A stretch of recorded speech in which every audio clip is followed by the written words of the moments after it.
Well, good morning. Happy Tuesday to you, dear church. Coming to you this morning, and I want to share a need with you that has arisen in the life of our church. The elders have been walking alongside one of our families in our church who's just been going through a very difficult season, transition season, and are now facing some life situations within their family that is creating significant financial stress for them, things that were beyond their control. And the elders, as we walk and care for them, realize that, hey, they need an extra helping hand during this season. And so though I want to make sure that I'm confidential in that, we think this situation merits prudence in terms of what we share about the situation. Please know it's a family that all of us love very, very much, and are facing they're facing some situations that the elders are having the opportunity to walk with them in, and are giving them spiritual direction and care during this season. But honestly, church, it's an opportunity for us as a church to come and come alongside them and help. In the book of Acts, many of us know the testimony of the early church was that they happily helped one another. Acts 4, I think it's 4:34, there it says that there wasn't even a needy person among them. What a testimony that is. What a testimony that in the local church, that is what was displayed. In fact, Jesus said over in John 13 that you shall love one another as I have loved you, because the church will know that you are my people. That's the testimony of the church. That's how we display the power of the gospel in us, is that we live out that gospel imperative, and a gospel indicative out through gospel imperatives in our life. Paul reminds us of the same thing. He says, as we have opportunity, do good work to all, right? Work for the good of all, especially the household of faith. This is one of those great opportunities in the life of the church where we get to display and have our faith shine through us. So here's what I'm asking you, church.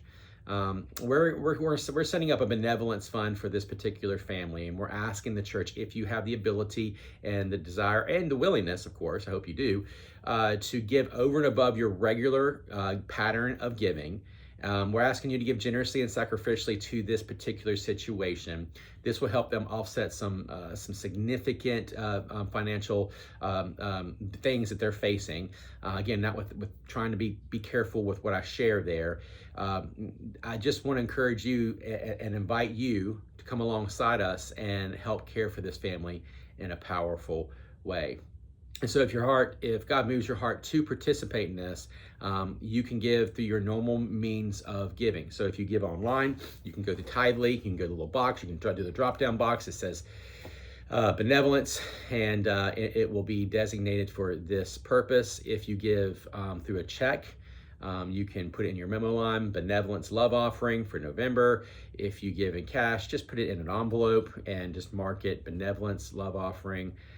That will all get directed to this need or other needs that arise. We certainly always have families in our church that are in need in various ways. And so we want to use those monies to steward and care for these families who are going through difficult times. Some families are already ministered to them in ways that have already been invited into this situation.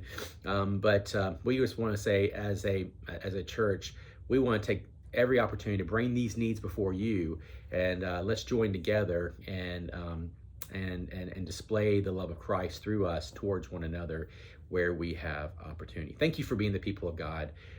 Thank you for the love of Christ that is always in display. One of the things I'm so deeply encouraged for is whenever we bring these kinds of things to you, you're not only generous with it, not only sacrificial with it, but you're always enthusiastic about it, and I'm thankful for that.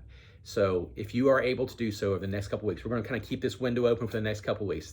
Sunday, November 9th, Sunday, November 16th. And we're just asking if the Lord gives you the ability to give over and above your normal pattern of giving in such a way so that we can bless this family well, and that they can have this need taken off their shoulders so they can attend to other matters that frankly need their attention, that honestly in a spiritual and relational way. So church, I love you.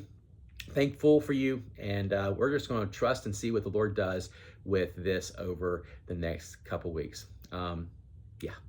Can't wait to gather with you again next Sunday. We're going to be in the Good Samaritan. Actually, that's interesting, right? I mean, that's that's going to be the text this coming Sunday. This is not timed at all, right?